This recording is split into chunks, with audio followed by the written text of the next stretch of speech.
हरिओम नमः शिवाय। ही कथा पाण गुरु कृपा सां हासिल करे रहिया आहियूं। महिरबानी करे गौर ॾेई ॿुधिजो।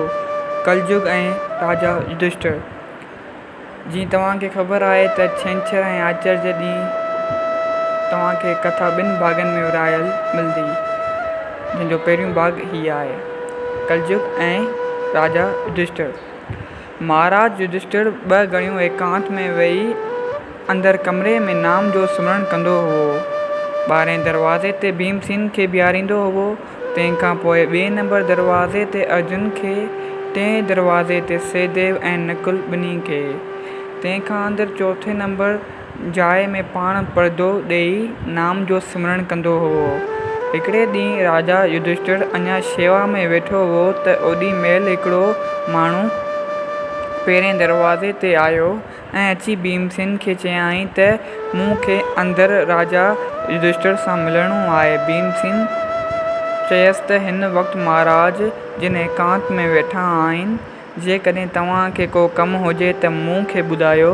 तॾहिं हिन चयसि त मूं हिकिड़ी खूह ते वेठे ॾंधण कयो त हिकिड़ो माण्हू हुते आयो।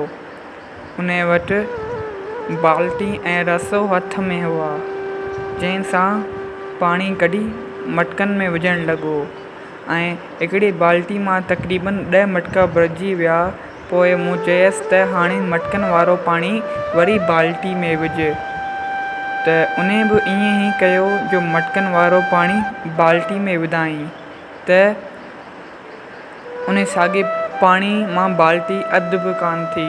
मूंखे इन ॻाल्हि ते हैरत थी ऐं अचरज बि लॻो, हैरत बि थी।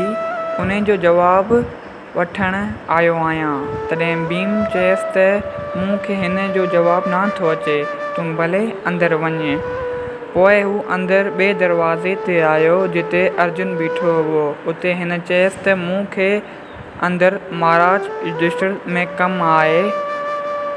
अर्जुन बि साॻियो जवाबु ॾिनो त हिन वक़्तु महाराज एकांत में परम पिता परमात्मा जो सिमरन करे रहियो आहे।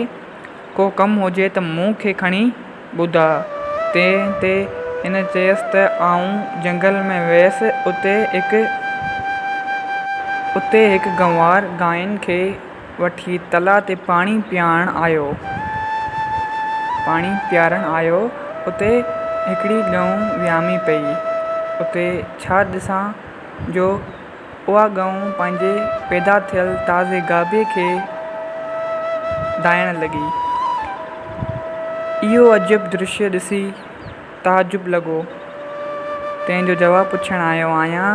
उहो ॿुधी अर्जुन बि चयसि त हिन जो जवाबु मूं वटि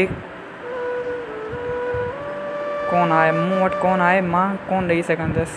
तूं भले अंदरि वञ। तंहिंखां पोइ हू अंदरि घिड़ी वियो ऐं 3 दरवाज़े ते सहदेव ऐं नकुल बीठा हुआ। तिन खे चयाईं त आउं अंदरि वेंदुसि, मूंखे महाराज युधिष्ठिर सां मिलणो आहे। उहो ॿुधी इन्हनि चयो त महाराज हींअर एकांत में वेठा आहिनि, तोखे को कमु हुजे त असांखे ॿुधा।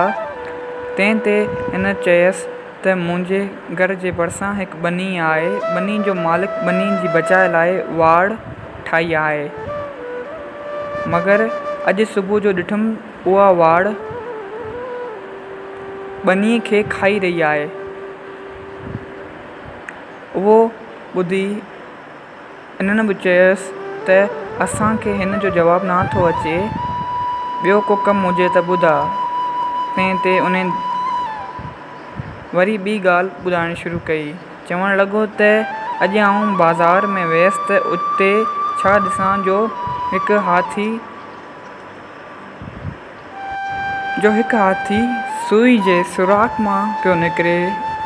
ॿियो त हाथी समूरो निकिरी वियो, मगर उन जो पुछु फसी वियो। उहो ॾिसी मूंखे ॾाढो अजब लॻो। हाणे उन जो जवाबु वठण लाइ महाराज वटि आयो आहियां। तॾहिं उन्हनि चयसि त असांखे उन ॻाल्हि जी काई ख़बर कान थी पवे। तूं भले अंदरि वञी महाराज खां पुछी अचु। तंहिं ते उहो महापुरुष अंदरि वियो ऐं वञी ॾिठाई त महाराज युधिष्ठिर अंदरि परदे जे पोयां वेठो आहे। ॿाहिरां आयल माण्हू चयसि त महाराज, मुंहिंजी प्रार्थना जल्दी ॿुधो, मूंखे जल्द वापसि वञिणो आहे। तॾहिं महाराज युधिष्ठिर हिन खे पंहिंजो दर्शन न ॾिनो, बाक़ी अंदरां ई चयाईंसि त ॿुधा भला कहिड़ो मसइलो आहे। तंहिं ते उन चयसि त महाराज, मां अॼु पहाड़नि ते घुमण लाइ वियसि। उते छा थो ॾिसां जो जबल जी हिकु चोटी टुटी किरी सभिनी वणनि टिणनि ॿूटनि खे भञंदी चूर चूर कंदी पई आई। त एतिरे में हिकिड़ो माण्हू आयो, तंहिं हिन खे कचे सुट जे धागे सां ॿधी उते ई बीहारे छॾियो। उहो ॾिसी मूंखे अजब लॻी वियो ऐं तव्हांखे ॿुधाइण आयो आहियां त ही छा ॻाल्हि आहे, छा रीज़न आहे इन जे पुठियां।